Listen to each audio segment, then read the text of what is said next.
Good morning. It's the 2nd of January 2016. I'd like to wish all my viewers and subscribers a happy and prosperous new year. Hope they enjoyed their Christmas. It's just a short video. I had a comment I just read. Well, I read it a few days ago. It's by someone who calls himself Invisible Jane. I don't normally pay much attention to like bad comments, the ones I do get to read, but this one particularly touched a nerve and got me to thinking. They made the accusation that I must have known something about, child molesting beforehand, and so I gave it some, I've been thinking about it, and yeah, they're right. I did hear things about child molesting, but the only thing I can think is that I must have, I was under the trance, as it were, and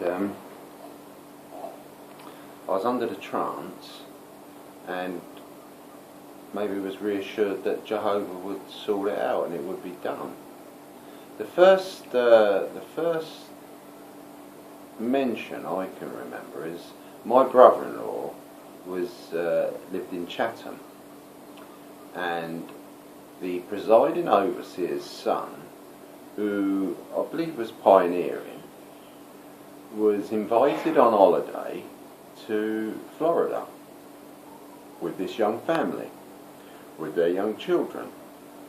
And whilst on holiday, this brother, son of the presiding overseer, a pioneer, molested these children, and it came out, and my brother-in-law of course told me all about it.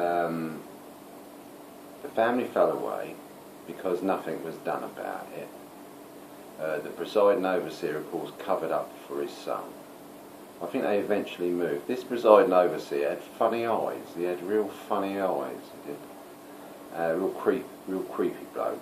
I've never met the son, but yeah, they thought it'd be a nice thing to do to take this pioneer on holiday, to Florida, and he ended up molesting their children. So that was the first one I heard about. And then, whilst on the service with an elder, Cliff Dugard in Dover, he told me all about the this other paedophile who was in the Dover congregation. His name was Bob, having a study with the presiding overseer, and the presiding overseer was giving him all good ticks, good marks for on the ministry and school, and yeah, he was up on the school, and people were inviting them to their homes, and he was invited to this home with this sister, a single sister, widow, and he tried to molest her children. She reported it, and then she warned people to watch their children, and she, the presiding overseer, then sent two elders, Greg Dugard was one of them, to tell her to keep her mouth shut and not to say anything about this guy, a known paedophile. And Cliff told me, but whilst he was able to go on the coach rides and that, and with no one there to keep an eye on him. So that was like the second one I heard about. And then another one.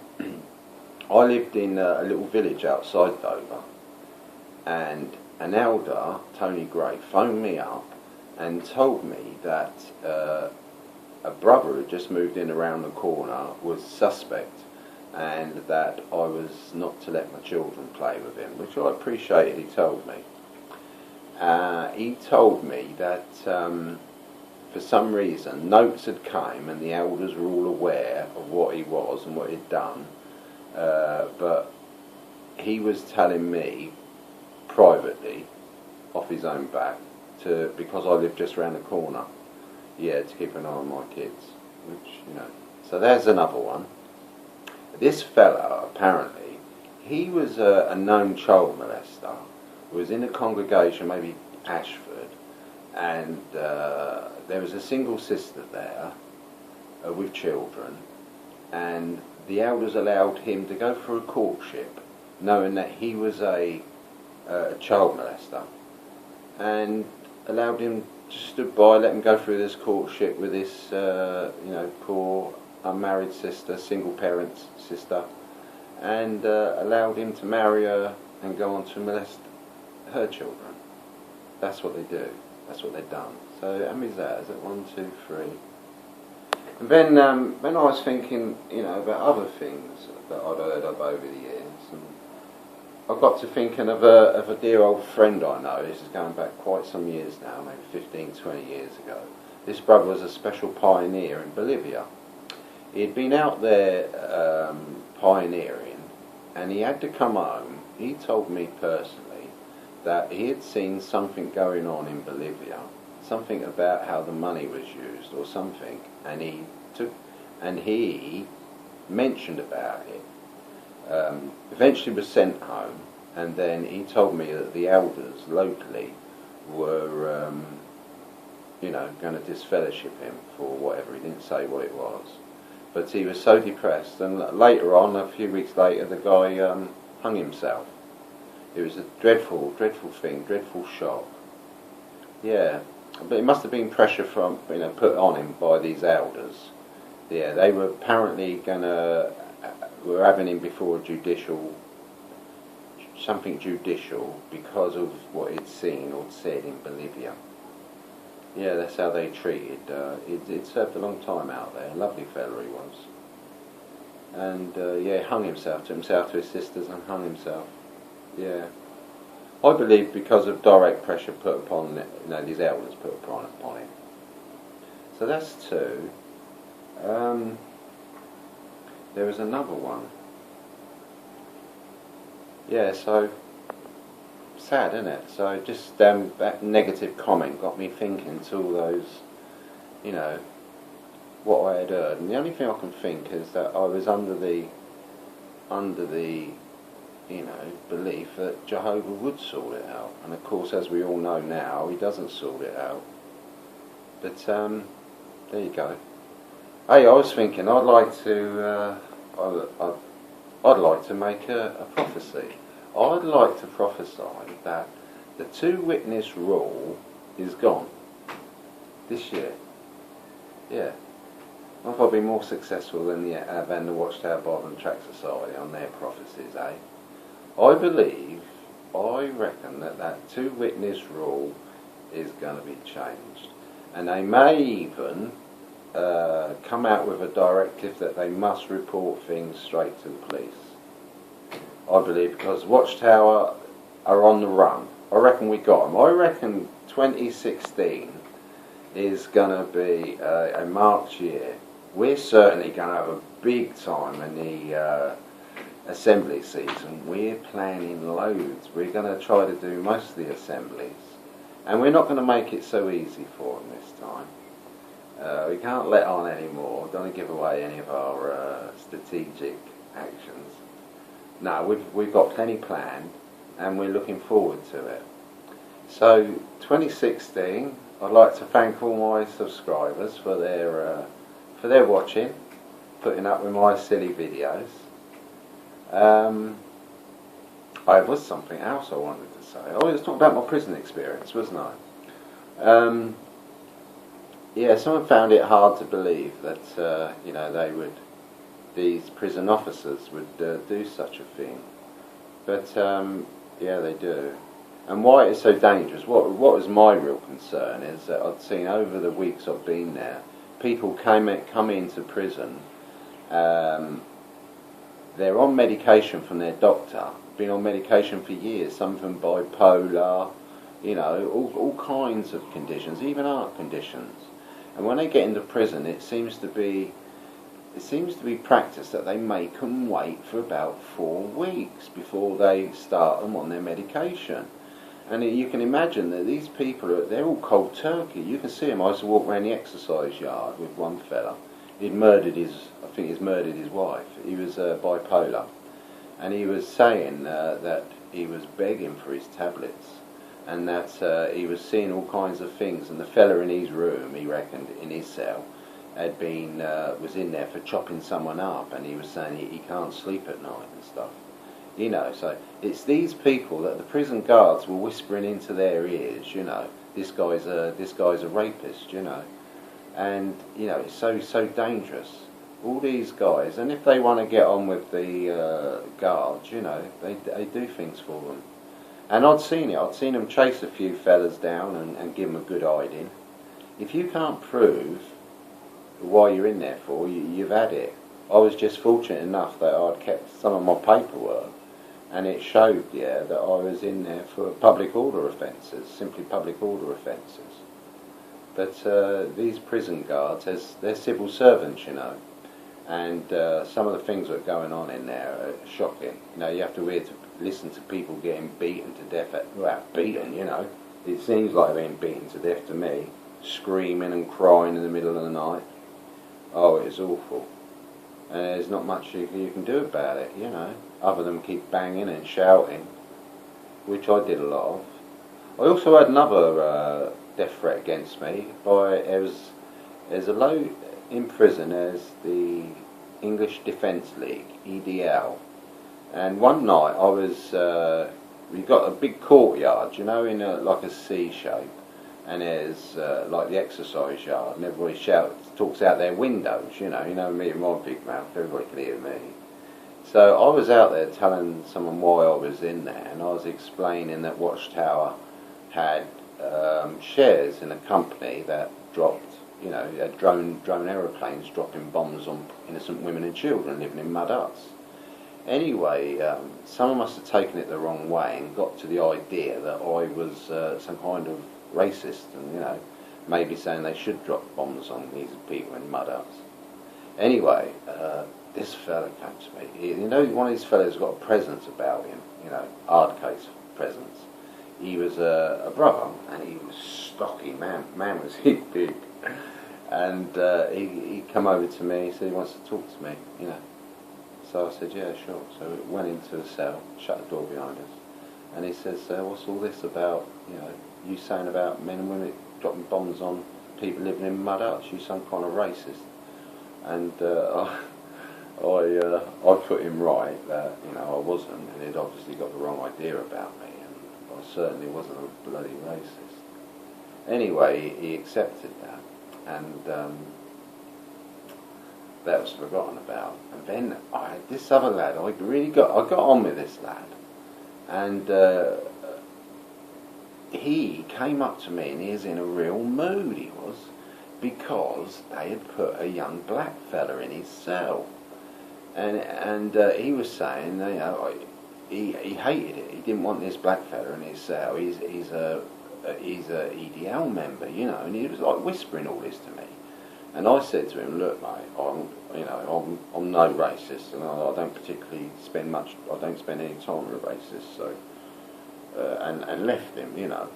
Anyway, later on, I went back to my cell. We was all put in our cell, and I brooded on him, and I started thinking, this poor young lad, you know, he's in there with these two lads, and this guy is Andy. He does boxing out, you know, outside in the real world. And I started thinking, oh, this poor lad's going to get beaten, you know, by these two bloody racists. Anyway, so I opened the window and let it known to this fella, the one who dragged me in, about, you know, am I a racist? And I blurted out the window telling them that, you know, fucking fella's a racist, and they ought to look after this young black chap down in his cell. Anyway, fucking all hell breaks loose. Next minute, I'm outside in the courtyard, and I say to this fella, I said, oi, don't ask me for any more fucking smokes, because I don't give smokes to racists or people or members of, you know, secret organisations. And I said it in front of everybody, so they all got to know, you know. Next minute, he's running down to my room, he's sorry, he's not a member of all this, and he's not a member of all that. Anyway, we got over that, and we got on. And the next day, I'm walking down, they have a movement time, you know, they move everybody at the same time, so as, well, make it easier for them, they can guard us all. So walking down these corridors, and this fella pulled me aside, and he says that I had got to watch my back because I'd upset members of the EDL, and that if I wasn't careful, I was going to get stabbed on one of these, exercises where we all move around, So I had to be careful, and that's after that I had to have like a stab vest. I had a jacket which had a big lining inside, so I was able to open the lining and put the backs of some books in. So in the front I had like a make-through stab vest. They stab you with the razors. They get the razor blades and they take the razor out and they stick it in the end of a toothbrush. Heat it up, put it in a toothbrush and get you that way. So I was hoping that maybe this boarded jacket would at least give me the opportunity to defend myself. Yeah, so I had 2 death threats whilst in there. And serious death threats. And that's why it was that I said that I weren't going back to Elmley. I told my solicitor that they'd have to get all the police and everybody in to drag me out of the courtroom, because I weren't going back, because they were going to kill me at Elmley. Yeah.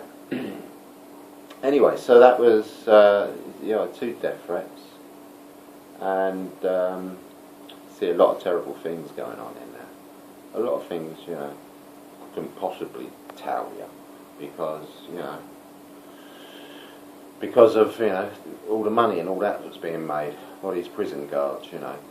Anyway, in there, of course, you can get all kinds of drugs in there, and whilst in there, I was getting hold of some of these drugs, and whilst on it, I think I did a lot of my writing. That's why I can't understand a lot of what I've written. I've still got this book, because I sat down and wrote over 160. I filled a big page with my scribblings. I think it must have what helped me get through it, really. And hoping I'm not going to ever have to go back there again. But I'm certainly not going to give up protesting. I think if we keep hard at it, we're going to get rid of this 2-witness rule, and I think they're going to have to inform the police. And so many people, I believe, are going to leave because of their hypocrisy. And if another commission, another inquiry like the Australian Royal Commission, and I think we'll have them on the ropes, as to speak. Yeah. So I'd just like to say a shout out for my mate. My plastic microphone. I've been enjoying this stuff. I really have. Thanks very much for taking the time. Appreciate it. Of course, Fairy Tale. I love his stuff. Love your stuff, Tom. And then that last one you did. Wow, man, that was epic. I hope life's all right for you. And just wish you all well. Want to be your friend? Get in touch. Love to know how you're getting on, Tom, and how life's treating you. Everybody cares about you. We all love you, Tom. Come back, quick. This year's going to be epic. Let's get them. Come on, Tom. We can do it, all of us together. And someone was mentioned. I think Mark. Yeah, good. Happy Christmas, Mark. Happy New Year, you and Cora. And I think you're dead right, Mark. Let's stop fighting amongst ourselves and let's use some of that energy. So what if someone's... Let's ignore them. And let's get on with getting on with the old watchtower. I reckon we can seriously get them this year. 2-witness rule gone. And a change on their policies. And then the shunning, of course. Yeah. I reckon we've got years and years and years of happy protesting. We must all get together. Maybe try to plan a real big get-together this year. Maybe we could do it at London XL. Yeah. Anyway, just a short video. Just as I say, I wanted to answer this comment by Invisible Jane. Had I heard about, paedophilia going on before? Yes, looking back, I had heard stories. And, all I can think is that I was under the trance and, I was maybe under the illusion that Jehovah did sort things out, but as we all know now, he doesn't. And reflecting on my old friend John English, you know, I think these elders, they must have squeezed him, were pushing him, you know, and he was, he'd been, well, I reckon they drove him to suicide. Those elders in Dover, they've got a lot to answer for.